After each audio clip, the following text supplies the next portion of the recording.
2009, we made history with the election of President Barack Obama. He called us to service as there remains much work to do to end unemployment, poverty, and crime in our communities. There's so many books on how we can accomplish this. But this year, everyone's raving about this summer's hottest new book, The Solution for Black America, Reclaiming, Rebuilding, and Restoring the Urban Ghettos in America by Chicago's own Emmanuel Barbie. A graduate of Northeastern Illinois University, Barbie addresses key ways we back our families and communities. But unlike so many other books on this topic, Barbie captivates his reader, presenting solutions through a riveting life story. It's entertaining, it's different, it's exciting. The perfect book club selection. Don't be left out. Get your copy of The Solution for Black America, Reclaiming, Rebuilding, and Restoring the Urban Ghettos in America. Order today at Amazon.com. Welcome to Help Stop the Genocide in American Ghettos video podcast. I'm your host, Emmanuel Barbie. Before I jump into my presentation, if you are new to this YouTube channel, then please subscribe to this channel, hit the like button, and share this channel with all of your friends. This will help expand our audience. Consider becoming a monthly contributor to our film project through our Patreon page or PayPal page.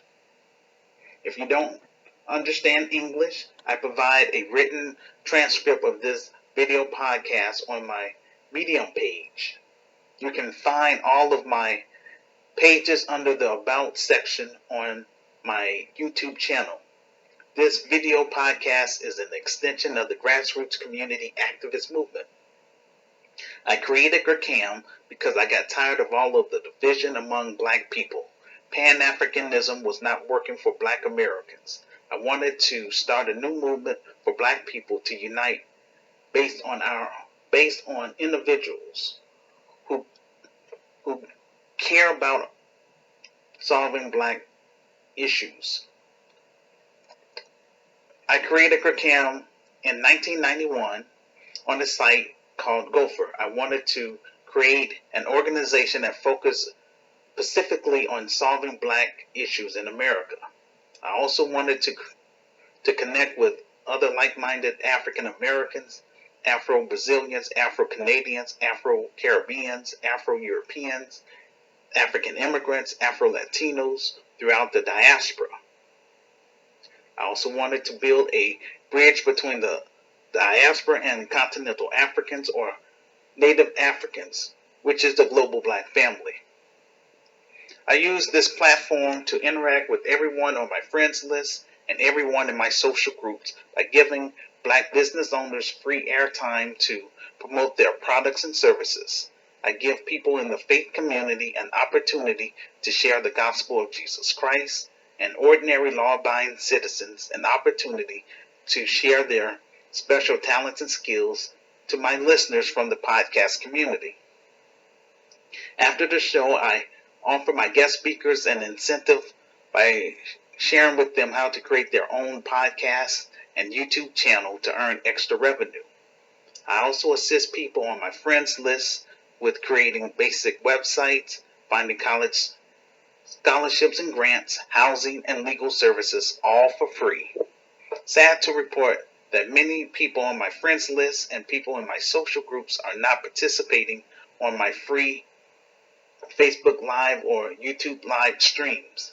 This is why we are taking our message to the next level, the big screen, in order to reach the masses and people that don't like to read.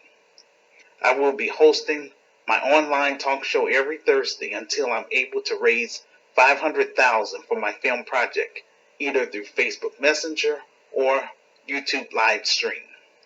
Even if you are unable to participate, when you have a moment, please watch or listen to my video podcast and share it with all of your Facebook friends, Twitter friends, and any other platform that you come across this video podcast. This will help get the ball rolling. After my presentation, I will open up the discussion to my listeners for Q&A through the chat room. Tonight's topic, the black vote in 2020.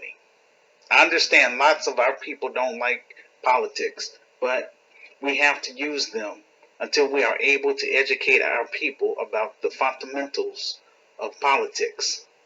District Attorney Paul Howard was the prosecutor in Georgia who put charges on those road cops who killed Rashad Brooks in the Wendy's parking lot. The white supremacists were upset.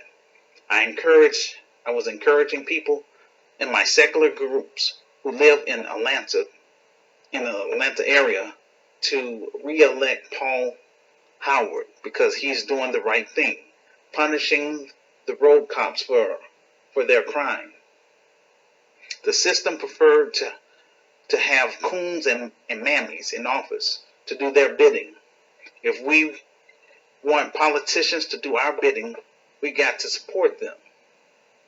The problem is we have the mammy coalition and the coon train trying to be the voice of the black community while in the pockets of the financial elites or the white supremacists. The white supremacists back Fannie Willis, a black woman, and she defeated District Attorney Paul Howard, a black man who tried to protect the black community, yet the black community had failed to show up at the polls, giving a green light to road cops to continue harming black people. Lord have mercy on my racial group. For example, in Brooklyn, District Attorney Kenneth Thomas allowed Officer Peter Ying to avoid persecution for killing an unarmed black man because the Asian community they ended up supporting their own. And, I believe he went to jail, but it's not long term. I think it's only going to be for 5 years. But anyhow, that's how we as black people have to be. We have to be on code, and we have to learn how to stick together. Because other racial groups, they're not playing. They're sticking together. We have to do that. Otherwise, our racial group in America will be wiped out.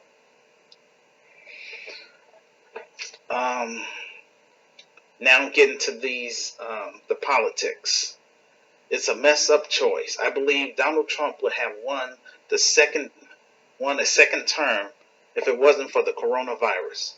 President Trump failed to take responsibility as a leader, and as a result, 160,000 people died. Many blacks were included in this number. This could have been prevented if the Trump administration would have intervened during the early stages of COVID-19. African Americans are 12% of the population, yet we see illegal immigrants getting concessions like sanctuary cities, yet we are denied tangibles. Our ancestors are the ones who built America through their blood, sweat, and tears. Let's begin with Joe Biden's history with the black community. First, he created the 1994 crime bill, which gave rise to mass incarceration. Joe Biden needs to apologize to black America for destroying the black family and offer specific tangibles to African Americans. He needs to end the 3-strike law that promised to create specific policies to end mass incarceration by offering incentives to states that offer home confinement for ex-offenders of nonviolent crimes. In contrast, Kamala Harris was tied to Wall Street when she was California's attorney general. Her department determined that Steve Mnuchin had committed fraud. She chose not to persecute him. Come to find out, she was accepting campaign contributions from him throughout the years.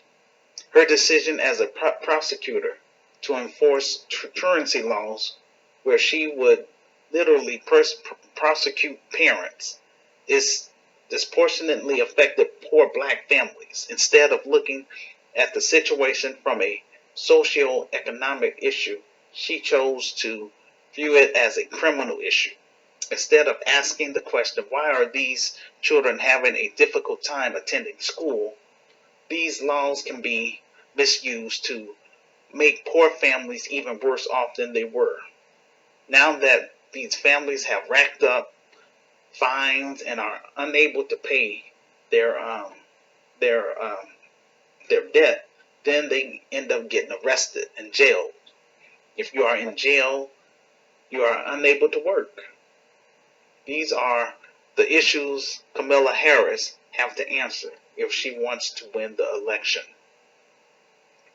To take the author of the 1994 crime bill and a biracial woman who has weaponized the laws against poor blacks and put them on the ticket is an insult to black people.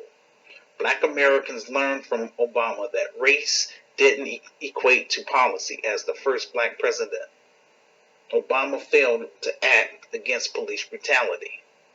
Now, he did create some kind of scholarship. It's called My Brother's Keeper for, minorities. It wasn't just aimed at black people. It was for Hispanics as well, or Latinos. And that's the only problem I have with these, living in a multi-racial society or multiculture, especially here in America. All these other groups, they get tangibles for their own. For example, Native Americans, they ended up getting reparations, and they still getting compensation from the American government. The Japanese Americans, they ended up getting compensated for being put in those different camps during World War II. So, and I feel, as a black man, yes, we do deserve black reparations. Our ancestors went through a lot, and we as black people in America are still going through this institutionalized racism, redlining, still taking place, urban gentrification. Our communities are being gentrified, and that's how come I created GRCAM, so that way we can have a sense of trying to connect with other like-minded brothers and sisters across the diaspora, as well as include continental Africans in this conversation, so that way we can just try to first communicate with each other, learn how to work together, and eventually start solving our problems domestically here in the United States and eventually internationally on the continent. That's my goal.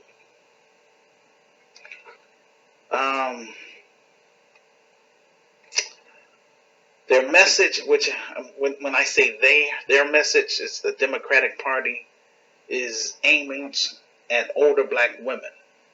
The Democrats want us to forget about Kamala Harris sending single black mothers to jail. When we talk about black empowerment on this show, we mean it. All of this is meant to lead black people away from tangibles and break the black voter blockade. We have to make it clear that we're not falling for the hokey doke. Joe Biden selected the most anti-black woman as a running mate. When Kamala Harris was a prosecutor, she believed in the incarceration and the destruction of the black family. She did an interview with the Griot and was specifically about and was asked specifically about reparations. I have an audio of that interview. I will play that for you in just a moment. She don't talk like that to other special interest organizations and other groups that she believes in representing. But she feel like, she can treat, African Americans as third, fourth, and fifth class citizens. And that's not cool. And I'm finna show and prove my point right now. Support reparations for black people. Well, listen. Again, we had over 200 years of slavery. We had Jim Crow for almost a century. We had legalized discrimination and segregation, and now we have segregation and discrimination that is not legal but still exists and is a barrier to progress. We have disparities around housing. We have disparities around education. We have disparities around income. And we have to recognize that everybody did not start out on an equal footing in this country. And in particular, black people have not. And so we have got to recognize that and do something about that and give folks a lift up. That's why, for example, I'm proposing the LIFT Act. Give people who are making $100,000 or less as a family a tax credit, which will benefit and uplift 60% of black families who are in poverty. So by default, it affects black families, but there's not a particular policy for African Americans that you can explore. But no, if you look at the reality of who will benefit from certain policies, when you take into account that they're not starting at the same place and they're not starting on equal footing, it will directly benefit black children, black families, black homeowners, because the disparities are so significant. So if we focus on the specific issues that have resulted in the greatest disparities, and we understand that that's part of why we're doing it. Listen, the reality also is this. Any policy that will benefit black people will benefit all of society. Let's be clear about that. Let's really be clear about that. So I'm not going to sit here and say I'm going to do something that's only going to benefit black people. No, because whatever benefits that black family will benefit that community and society as a whole and the country. Right? In 2016, there was a documentary by Ava DuVernay, I believe is how you pronounce her last name, called 13th. In the film, they mention how the 1994 crime bill destroyed the black community. Black Americans started pushing for prison reform, police reform, and ending the school-to-prison pipeline. 4 years later, we have Joe Biden and the person who created the crime bill, now the Democratic nominee for president. Back in the 90s, I tried to do my part in cleaning up our community. I kept preaching about separating ourselves from hardened criminals and urban terrorists in the community. I received a lot of backlash. People were saying, Emmanuel, you didn't come from the streets. You ain't down for the cause, or you don't understand the struggle. And I was letting them know, hey, I'm from here. I'm just, I'm in college, and I just wanted to, try to come back during the weekends and try to do something positive for the community, But you could read all that in the book. That's all in my revised book. I documented everything I've done. But bottom line, I noticed that the black community is getting behind Joe Biden just to get rid of the orange man, Donald Trump. This is embarrassing and pathetic to have these two people on the ballot. We know that Joe Biden and Kamala Harris don't care about us or our issues, so don't vote for them. Just sit it out. The mainstream media is trying to clean up Kamala Harris' image and manufacture a narrative that they hope will work to get black women on the treadmill. They are using black sororities, black fraternities, the boule, and black celebrities. Kamala Harris has been one of the most zealous and aggressive perpetrators of this system. She is one of the most anti-black actors within the system of white supremacy. Prisons were created to warehouse black people. Kamala Harris cultivated it by putting truancy laws on the books. Under white supremacy, your circumstances in society are based on your race. All you have to do is create laws that target the circumstances in order to entrap your intended group, and in this case, poor black people. She has been doing this for 30 years. Kamala Harris is a career corrupt bureaucrat. This is the very thing black people are angry about, and that's why she failed to get black support. Elections is a business exchange. The candidates want something, and in return, they promise the voters something. The time to hold a candidate accountable is when they are asking for your vote. That's what you hold them accountable to. That's the lesson we learned from the Matrice Richardson case. Kamala Harris only pretended to reopen the investigation just as a cheap, cynical way to avoid being held accountable for the first time she dropped the case. As soon as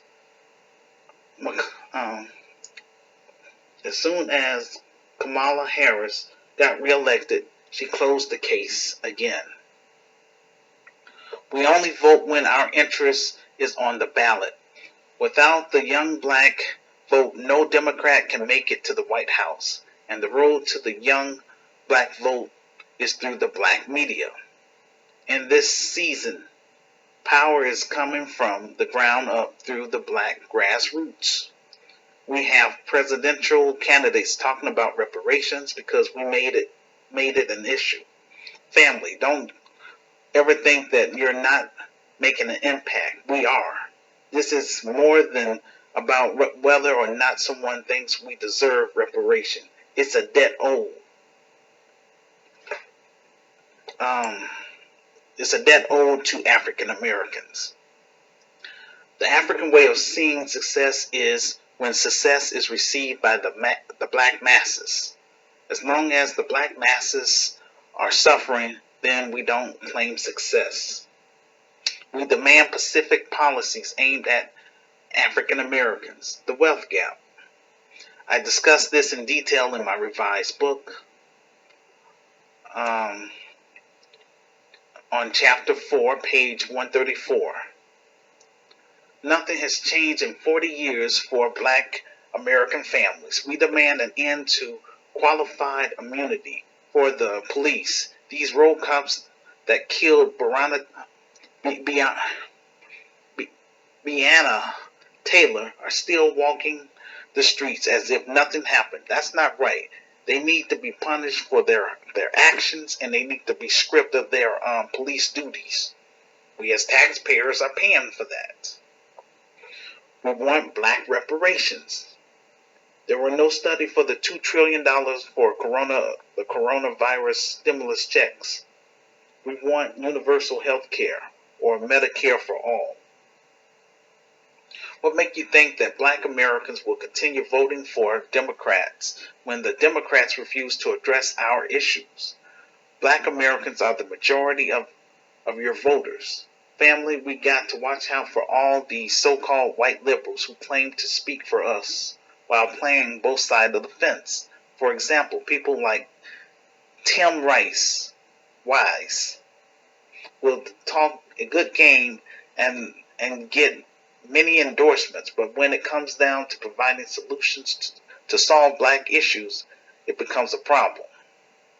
We're the only group in America whose success is seen as a threat to other groups. We are the only group in America who has been racially sabotaged when we are left alone. For example, during Reconstruction, Black Wall Street, and Rosewood, just to name a few. The white supremacists and their coons and flunkies are always throwing salt. They don't want us to get into the habit of becoming self-sufficient. But we will. I'm asking all of my international friends, especially that's on the continent, to please encourage your family members or friends that live either in the United States, Canada, or Europe. Ask them to look into my story. Encourage them to read my book first, so that way they can read about who I am. Again, that's my credibility. Because the sooner I start able to start generating capital, the sooner I can go ahead and do this film project. We have to do one thing at a time. Our focus right now is trying to raise capital for this film project, so that way I can get my story on the big screen at selective theaters, as well as DVDs. And then that will put me in a better place financially to hire my staff to purchase property here in Chicago, as well as in Africa, and for me to eventually do all the things that I've been talking about. But again, I want to move from behind this computer. I'm grateful for it. I'm grateful that now, even though I don't have a physical building, that I'm global. But I just want to encourage people that's listening to this stuff, what I'm talking about, to take this serious, because these are some real issues. Yes, this organization, we're not going to just be placed in a box and just do, I'm going to just talk about religion. I'm a Christian socialist, and I go beyond the four walls of the church. So we're going to be in business. We want to make an impact in the black community, starting here in the city of Chicago. And that's where my credibility is going to come in. Do the best that we can to work with families that want more out of life, that's in those high crime, gang, and drug infested communities. Trying to encourage them to become members, and be able to encourage them to apply for their visa and their passport, so that way they can travel with us when we do go to Africa. We're going to be hosting African trips through this, through our Patreon page. That's one of the reasons I created that. Also, I'm going to be doing individual or private videos for those that's going to be contributors. We could talk about any issues that you want to talk about, and we want to get this thing popping. Again, November 10th, 2020 will mark 29 years that I've been online pushing this organization. We made a lot of progress this year alone. We were able to get our 501c3 application approved, so that's a good thing. That means that if you donate to this business through the PayPal, you're able to use it as a tax write-off, because it's going through a 501c3. But again, I want to focus on doing that film first before I actually start the physical getting the physical building and renting and all that stuff because I'm on a shoestring budget, so I have to do it this route. And we have that our virtual store that people can contribute to. You know, we have shirts, we have coffee mugs, and again, you can find all of that on my YouTube page under About.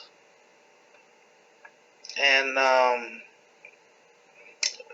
basically, you know, I just want to try to build this thing, for us to build this together. It's not, yes, I have the ideal and all that stuff, but again, you know, it's bigger than just one person.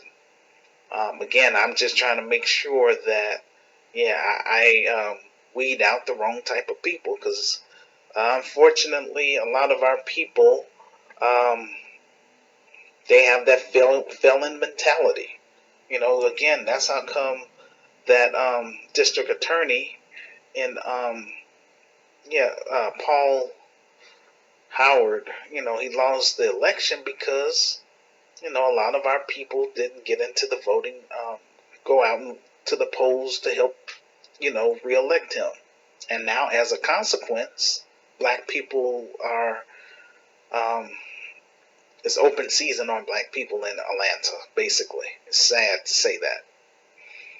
But yes, you know, we have those type of people, not just there, but here in Chicago. You know, I mean, I'm tired of reaching out to people that don't care. You know, but I still want to do what I'm called to do. Focus on working with families that want more out of life.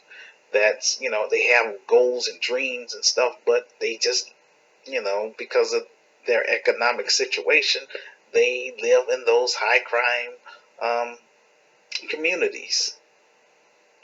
And the whole purpose of me trying to bring my business over there, because I used to live there, I know how it is. Ain't nothing really changed. Yes, it's a little more violent, but I want to work with the families that, you know, believe that they deserve more out of life and their kids. And that's why I have to encourage them to apply for that dual citizenship once we're able to take them over to experience the continent. I want to connect with people that's on the continent too, our continental Africans, to make connections with you all, not just behind a computer.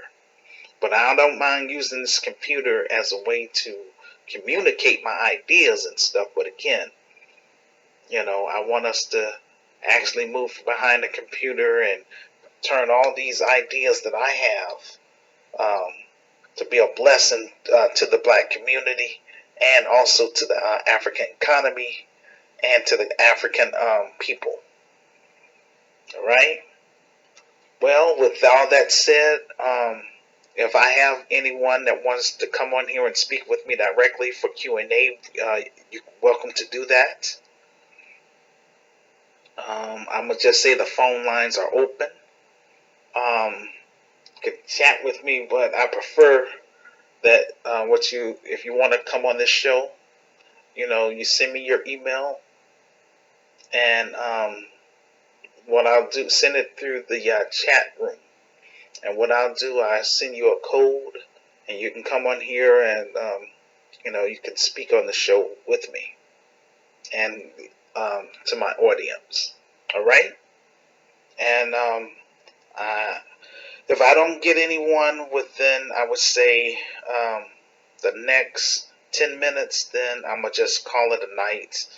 And, you know, we'll do this again next Thursday. So thank you all for watching and listening to this video podcast. Again, you know, I care about the interests of black people because I'm a black man. And I care about my people. I'm not going to sit up here and use tunnel vision. I'm not going to sit up here and be in denial about all the slaughtered people that's being killed in our inner cities. I want to do something. I wish that I had my management team in place. But that's that's why I'm doing my show, in order to generate capital through my film project. Asking for donations, asking people to share my video, and most of all, I want people to come on the show to make this show interesting more or less. Because again, I don't want to have to sit up and do all the talking. I want other people. I like to hear other people's ideas, and for us to get this thing popping. All right. So take care of yourself and be safe out there, because Corona is still out there, and it's no joke. It's taking a lot of people out of here. Peace and blessings.